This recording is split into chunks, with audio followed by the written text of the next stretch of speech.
आज अंतर्राष्ट्रीय बाघ दिवस है। इस मौके पर राजधानी भोपाल के कुशाभाऊ ठाकरे सभागार में विशेष राज्य स्तरीय कार्यक्रम का आयोजन किया गया, जिसमें मुख्य अतिथि के तौर पर मुख्यमंत्री डॉक्टर मोहन यादव शामिल हुए। यहां पर मुख्यमंत्री डॉक्टर यादव ने बाघों पर आधारित प्रदर्शनी का शुभारंभ कर अवलोकन भी किया। गौरतलब है कि मध्य प्रदेश में बाघों की संख्या 785 है, जो देश में सर्वाधिक है। इस उपलब्धि के लिए मुख्यमंत्री ने कार्यक्रम के दौरान वन्य प्राणियों के संरक्षण में उल्लेखनीय काम करने वाले वनकर्मियों व अफसरों का सम्मान किया। प्रदेश के वन एवं पर्यावरण मंत्री रामनिवास रावत ने कार्यक्रम की अध्यक्षता की और वन राज्य मंत्री दिलीप अहिरवार विशिष्ट अतिथि के रूप में शामिल हुए। इस मौके पर मुख्यमंत्री डॉक्टर मोहन यादव ने कहा कि बाघ का नाम लेते ही रोमांच और आनंद का अनुभव होता है। हम सौभाग्यशाली हैं कि हमारे प्रदेश की कैपिटल सब पर भारी पड़ रही है। ये सुखद संयोग है कि हमारे यहाँ दिन में सड़कों पर मनुष्य घूमते हैं और रात में बाघ। देश में कोई राजधानी ऐसी नहीं है जहां रात में बाघों का ऐसा विचरण होता है। बाघ नाम लेते ही रोमांच आ जाता है, आनंद आ जाता है। और हम तो और सौभाग्यशाली हैं।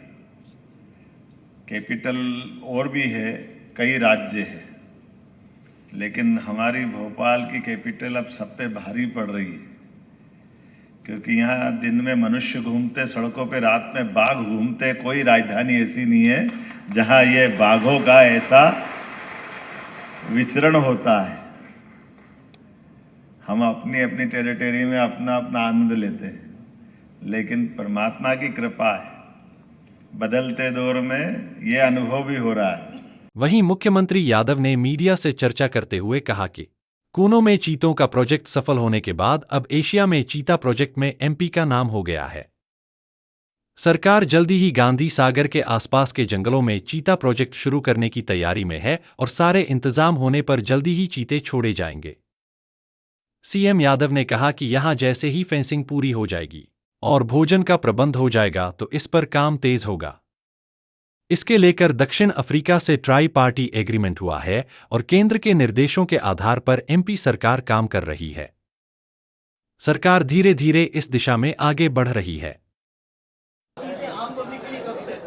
ये चीता प्रोजेक्ट जो गति पकड़ रहा है, निश्चित रूप से बहुत जल्दी ये समय आएगा। वैसे तो अभी हम गांधी सागर में चीता छोड़ने की तरफ आगे बढ़ रहे हैं। फेंसिंग पूरी हो जाएगी, भोजन का प्रबंधन प्रॉपर हो जाएगा, तो बहुत जल्दी गांधी सागर में चीता छोड़ा जाएगा। और इसके लिए बाकायदा एग्रीमेंट जो भारत सरकार के माध्यम से अफ्रीका के लिए हुआ है, ट्राई पार्टी के नाते से, तो स्टेट उस पर अपना कदम धीरे धीरे सदैव कदमों से आगे बढ़ रहा है। मुख्यमंत्री ने प्रदेश में नई सेंचुरी और टाइगर रिजर्व को लेकर कहा कि नए टाइगर रिजर्व के लिए काम जारी रहेंगे। साथ ही सेंचुरी के लिए भी वन विभाग के अफसर काम करते रहेंगे। उन्होंने कहा कि जिन टाइगर और सेंचुरी में टाइगर नहीं है, वहां भी इन्हें पहुंचाया जाएगा। इसके साथ ही सीएम यादव ने यह भी कहा कि चूंकि हमारे यहां टाइगर भरपूर हैं, इसलिए देश के अन्य राज्यों में जहां टाइगर की जरूरत है, वहां भेजने का काम करेंगे। निश्चित रूप से नया टाइगर रिजर्व लगातार होंगे, बल्कि और ऐसी सेंचुरी जहां जहां बची हुई है, जहां हमारे टाइगर नहीं है, हम वहां भी स्थापित करेंगे। और ऐसे राज्य जहां टाइगर की जरूरत है, उनकी भी पूर्ति करेंगे, क्योंकि टाइगर राष्ट्रीय पशु है। इस नाते से हम सबके लिए गौरव की बात है कि हर राज्य में टाइगर का अस्तित्व होना चाहिए। मेरी अपनी ओर से बधाई।